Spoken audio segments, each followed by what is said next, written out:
नहमदुहु व नसल्ली अला रसूलिहिल करीम अम्मा बाद फ़अऊज़ु बिल्लाहि मिनश शैतानिर रजीम बिस्मिल्लाहिर रहमानिर रहीम। आज एक इंतहाई अहम इशू है जिसके हवाले से हम गुफ्तगू करेंगे। पिछले 2020 से बहुत ज़्यादा इस हवाले से अवाम के अंदर उलमा के अंदर बेचैनी है और गुफ्तगू हो रही है और लोग बहुत ज़्यादा बेचैनी का शिकार हैं।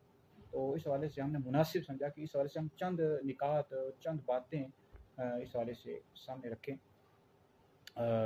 वो बात है जो मसला है जो डॉक्टर अशरफ आसिफ जिलानी साहब ने 2020 में इस हवाले से बयान दिया था मसला ख़ता के हवाले से कि सैयदा फ़ातिमा ज़हरा रज़ी अल्लाह ताला अन्हा से बाग़ फ़तह के मामले में ख़ता इज्तिहादी वाक़या हुई। तो इस हवाले से हम कुछ मेरे जहन में निकात आए हैं वो सामने रख देता हूँ। जो बातें हैं वो रखता हूँ। तो लेकिन सबसे पहले जो अहले सुन्नत का अक़ीदा है कि अम्बिया अलैहिस्सलाम और जो फरिश्ते हैं ये मासूम हैं, गुनाहों से मासूम हैं, और बाकी सहाबा इकराम अलैहिम रिज़वान और अहले बैत हों ये महफूज हैं, मासूम नहीं। ये अहले सुन्नत का यही अक़ीदा है। और दूसरी बात यह है कि अहले सुन्नत का ये अक़ीदा है कि अम्बिया अलैहिस्सलाम के बाद सबसे अफ़ज़ल अबू बकर हैं, फिर उमर हैं, फिर उस्मान हैं, फिर अली हैं। जो शख्स मौला अली को अबू बकर उमर से अफ़ज़ल होता है, ऐसा शख्स गुमराह बद्दीन और अहले सुन्नत से खारिज। ये दोनों अक़ीदे मैंने इस वजह से वाज़ेह किए कि डॉक्टर जिलानी साहब के पास शागिर्द हैं, उनको हमने सुना है वो बाज़ औक़ात कहना शुरू कर देते हैं कि ये तफ़ज़ीली है, राफ़ज़ी है, इस तरह की बातें। तो ये अक़ीदे मैंने दोनों वाज़ेह कर दिए ताकि इस हवाले से हम पर कोई इल्ज़ाम न लगाए। अब जो पहली बात है वो ये है कि डॉक्टर अशरफ आसिफ जिलानी साहब से मेरा पहला ये सवाल है, और हम दर्द दिल लेकर ये सवाल कर रहे हैं डॉक्टर साहब से।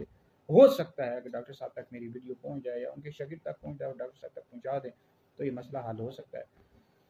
तो डॉक्टर साहब से पहला ये सवाल है कि आप 5 मिनट में या 10 मिनट में ये मसला हल कर सकते थे, जो बेचैनी या उलमा या अहले सुन्नत के दरमियान या अवाम के दरमियान बेचैनी को आप ख़त्म कर सकते थे, वो किस तरह? क्या आप 5 मिनट के अंदर अहले सुन्नत की जो अकायद की कुतुब हैं, उसूल की कुतुब हैं, उनमें उनसे दिखा देते कि जनाब ये मसला यहाँ पर लिखा हुआ है कि सैयदा फ़ातिमा ज़हरा रज़ी अल्लाह ताला अन्हा से ख़ता इज्तिहादी वाक़या। उस वाले से आपने ठीक है वो कहा कि ख़ता का मतलब गुनाह नहीं होता, तो वो तो ठीक है, लेकिन आप दिखा देते कि अहले सुन्नत की किस किताब के अंदर, मोतबर किताब के अंदर, अकायद की उसूल किताब में कहाँ लिखा हुआ है। पहली बात ये 5-10 मिनट में आप मसला ख़त्म कर सकते थे। आपने इस हवाले से बेशुमार लेक्चर दिए 2020 में देते रहे, लेकिन वहाँ आप इस्तिदलाल करते रहे। आपने सराहतन अहले सुन्नत की किसी भी अकायद की कुतुब से, उसूल की किताब से नहीं दिखाया। इसी वजह से तो बेचैनी है। ये तो इस हवाले से आपको गौर करना चाहिए। जैसे ये जो मसला है कि मौला अली मुर्तज़ा रज़ी अल्लाह ताला अन्हु हक़ पर थे, अमीर मुआविया रज़ी अल्लाह ताला अन्हु से ख़ता इज्तिहादी जंग सिफ़ीन में खून उस्मान सैयदना उस्मान गनी रज़ी अल्लाह ताला अन्हु के क़िसास के मामले में इसे ख़ता इज्तिहादी वाक़या हुई। ये अहले सुन्नत की अकायद की कुतुब में लिखा हुआ है और दीगर भी हमारे अकाबिर उलमा ने लिखा है। अल्लामा इब्न हजर ने लिखा है, फ़तहुल बारी में अल-बिदाया व निहाया मौजूद है। आला हज़रत ने फ़तावा रज़विय्यत नंबर 10 में लिखा है, फ़र्क़ के मरातिब बेशुमार हक़ बदस्त हैदर करार कि हक़ मौला अली मुर्तज़ा रज़ी अल्लाह ताला अन्हु के साथ अमीर मुआविया रज़ी अल्लाह ताला अन्हु से ख़ता इज्तिहादी वाक़या। तो आप ये इस तरह दिखा देते कि अहले सुन्नत की किस किताब में ये जो मसला जो आप फरमा रहे हैं वो कहाँ लिखा हुआ है। ये बेचैनी सारी ख़त्म हो जाती। जैसे ये जो नारा था बेख़ता व बेगुनाह हज़रत मुआविया दाऊद इस्लामी के पीर ने लगाया, उस वाले साहब ने भी फ़तवे लिखे थे, भई ये अहले सुन्नत का नज़रिया ही नहीं है। तो फिर उन्होंने रुजू कर लिया। अगरचे इस हवाले से हम दिफा भी एक हवाले से कर सकते थे कि जनाब वाला अमीर मुआविया रज़ी अल्लाह ताला अन्हु से इस हवाले से तो ख़ता इज्तिहादी वाक़या। दूसरे मसले के हवाले से यज़ीद पलीद के हवाले से लोग कहते हैं कि उनको जानशीन क्यों बना दिया, जानशीन क्यों बनाया? तो हम कहते हैं भाई उनको नहीं पता था, बाद में इस यज़ीद पलीद के हालात ख़राब हुए। तो इस हवाले से हम कहते इस नारे का दिफा भी कर सकते थे। बहरहाल दाऊद इस्लामी के जो पीर थे इन्होंने रुजू कर लिया था। इस वाले से हमने फतवे भी लिखे थे। तो अब अगर कोई ये नहीं मानता, कहता है अमीर मुआविया रज़ी अल्लाह ताला अन्हु से ख़ता इज्तिहादी नहीं हुई, तो उस हवाले से देखो कितना शोर मचता है। ये तो सराहतन अहले सुन्नत की अकायद किताबों में लिखा हुआ है। तो इस हवाले से कितना प्रेशर डालते हैं उलमा अहले सुन्नत, और हम सारे सब ने डाला भई रुजू करो।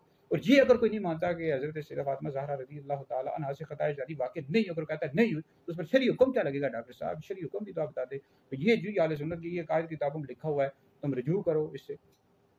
दूसरी बात यह है कि ये जो आप इम्कान ख़ता के हवाले से तस्वीया माबैन सुन्नी व शिया किताब का हवाला दे रहे हैं, इसमें पीर मेरे अली शाह साहब रहमतुल्लाह अलैह ने इम्कान लिखा है, वक़ू कहाँ लिखा है?